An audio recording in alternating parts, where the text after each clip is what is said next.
Good morning. This devotion is for October 11th. And we're switching from a devotional series of almost 2 months on the topic of truth to a devotional series on the topic of hope. And the verse for today doesn't sound very hopeful, but I'm kind of beginning with this one on purpose. Naomi says to Ruth and her other daughter-in-law, "Return home, my daughters. I am too old to have another husband. Even if I thought there was still hope for me, even if I had a husband tonight and then gave birth to sons, would you wait until they grew up? Would you remain unmarried for them?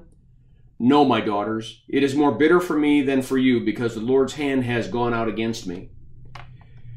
What a miserable story and what a miserable verse. Poor Naomi. She and her husband fled and left Israel, the land, because there was a famine. They went to Moab. In Moab, the sons marry 2 Moabite women. And then in Moab, her husband dies and both of her sons die. And she hears that the famine back home has ended, and now she works her way home.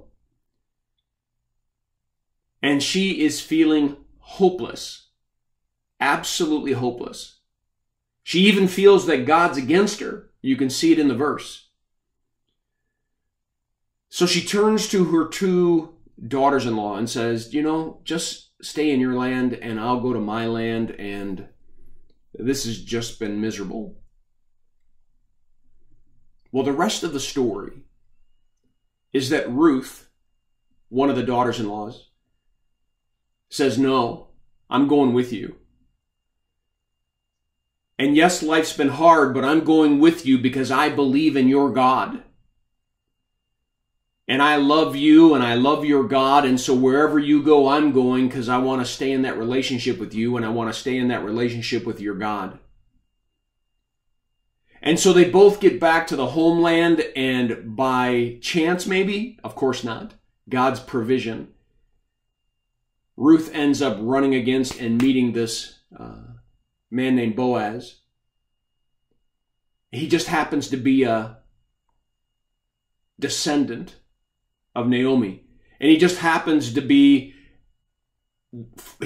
fall in love with Ruth, and the 2 of them get married, and lo and behold, brings hope to Naomi's life again, and even in the future would just be a couple generations in front of the birth of David, who would be the king of Israel. What's the story behind the story?